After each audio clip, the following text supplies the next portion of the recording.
నమస్తే, welcome to ANN debate time. నేను మీ లక్ష్మీనాగ్ నరహర్శెట్టి. ఏపీలో రాజకీయం ఎప్పుడు ఎక్కడ ఎలా ఉంటుందో ఎవరికీ తెలియదు. తాజాగా ఏపీ రాజకీయాలకు టీటీడీ కేంద్ర బిందువుగా మారింది. తిరుమల తిరుపతి దేవస్థానంలో అనేక అవకతవకలు జరుగుతున్నాయని, ఆచార సాంప్రదాయాలకు విరుద్ధంగా అనేక ఘటనలు జరుగుతున్నాయని వైసీపీ తీవ్ర ఆరోపణలు చేస్తుంది. భక్తుల మనోభావాలు దెబ్బతినే విధంగా క్యూ లైన్లలోకి చెప్పులతో వెళ్లినా గమనించకపోవడం టీటీడీ పాలక మండలి వైఫల్యానికి నిదర్శనం అంటున్నారు. అలాగే తిరుమల తిరుపతి గోశాలలో గోవుల మృతికి టీటీడీ ఏపీ ప్రభుత్వం బాధ్యత వహించాలి అంటుంది వైసీపీ. ఇక ఆర్కే రోజా, భూమన కరుణాకర్ రెడ్డి రోడ్లపై పడుకొని తెగ హల్చల్ చేస్తున్నారు. తనను హౌస్ అరెస్ట్ చేయడానికి పోలీసులు ప్రయత్నిస్తున్నారంటూ భూమన ఆరోపణలు గుప్పిస్తున్నారు. రోజా అయితే తిరుమల వెంకన్నతో పెట్టుకుంటే ఎవరి బతుకైనా భూస్థాపితమైపోతున్నట్టు ఘాటైన వ్యాఖ్యలు చేశారు. దానికి ఉదాహరణగా CM Chandrababu Alipiri bomb blast ప్రమాదంలో త్రుటిలో తప్పించుకున్నారని, పవన్ కళ్యాణ్కి కూడా వెంకటేశ్వర స్వామి రీసెంట్గా శాంపిల్ చూపించారని పవన్ కుమారుడు మాక్ శంకర్ యాక్సిడెంట్ ఉదంతాన్ని పరోక్షంగా ప్రస్తావించారు. రోజా చేసిన ఈ వ్యాఖ్యలు పెద్ద దుమారాన్ని రేపాయి. ఆఖరికి నీచ రాజకీయానికి చిన్నపిల్లోని కూడా వదలవా అంటూ రోజాను నెటిజన్లు, జనసేన టీడీపీ కార్యకర్తలు ఓ రేంజ్లో వాడుతున్నారు. గోశాలలో గోవుల మృతికి కారకులెవరు? ఎందుకు టీటీడీ రాజకీయాలకు కేంద్ర బిందువుగా మారుతుంది? ఇదే అంశం గురించి ఈరోజు చర్చను కొనసాగిద్దాం. చర్చలో పాల్గొనేందుకు మనతో సిద్ధంగా ఉన్నారు జనసేన నేత వీర మహిళ సుజాత కాజా గారు మనతో జూమ్ కాల్ అందుబాటులో ఉన్నారు. అదేవిధంగా వైసీపీ అధికార ప్రతినిధి రేగేళ్ల లక్ష్మణరావు గారు కూడా మనతో జూమ్ కాల్ అందుబాటులో ఉన్నారు.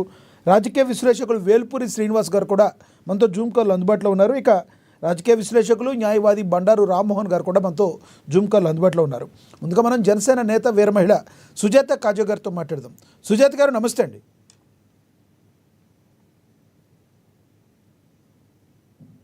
లక్ష్మీనగర్ నమస్తే.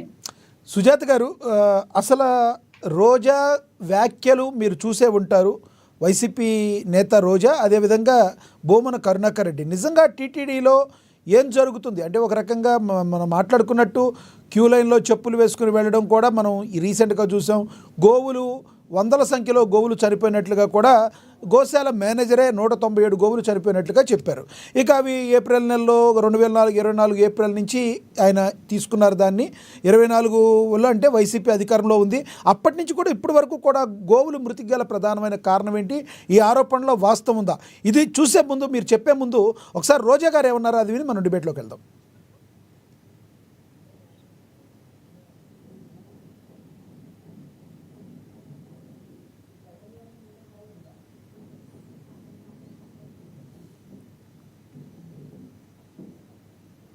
ఓకే, మళ్ళీ చూద్దాం. అది చెప్పండి సుజాత గారు, ప్లీజ్ రియాక్ట్ అవ్వండి.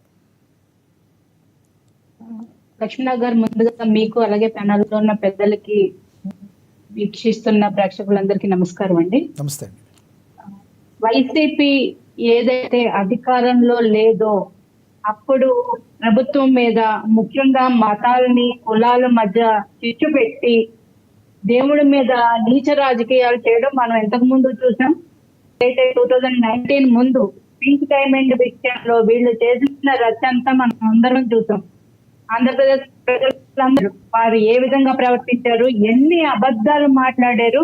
మళ్ళీ అధికారంలోకి వచ్చిన తర్వాత పింక్ డైమండ్ గురించి మళ్ళీ ఒక్కరు కూడా మాట్లాడలేదు. దాని గురించి నియమించిన ప్రభుత్వం కమిటీలు ఏదైతే ఉందో, జస్టిస్ కమిటీ కానీ అలాగే జగన్నాథరావు కమిటీ చేసింది ఏంటంటే, అలా పేమెంట్ అన్నదే ఒక రైట్. మీ దగ్గర ఏదో సిగ్నల్ కొంచెం ప్రాబ్లం ఉన్నట్టుంది. వాయిస్ వినబడుతుందా? రైట్, మళ్ళీ వస్తాం మీ దగ్గరికి సుజాత గారు. మనతోటి వైసీపీ అధికార ప్రతినిధి రేగేళ్ల లక్ష్మణరావు గారు, ఆయనతో మాట్లాడదాం. లక్ష్మణరావు గారు నమస్తే అండి.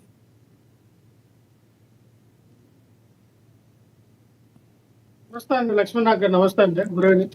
లక్ష్మణరావు గారు, గోవులు చనిపోవడానికి గల ప్రధాన కారణం ఏమని మీరు అనుకుంటున్నారు? అసలు రోజా గారి వ్యాఖ్యల వెనుక ఉన్న ప్రధానమైన కారణం ఏంటి? లక్ష్మణరావు గారు, మీకు పేదలు ఉన్న పెద్దలకి, అమ్మ నేసి వీక్షణ హస్బెండ్ నమస్తే సార్.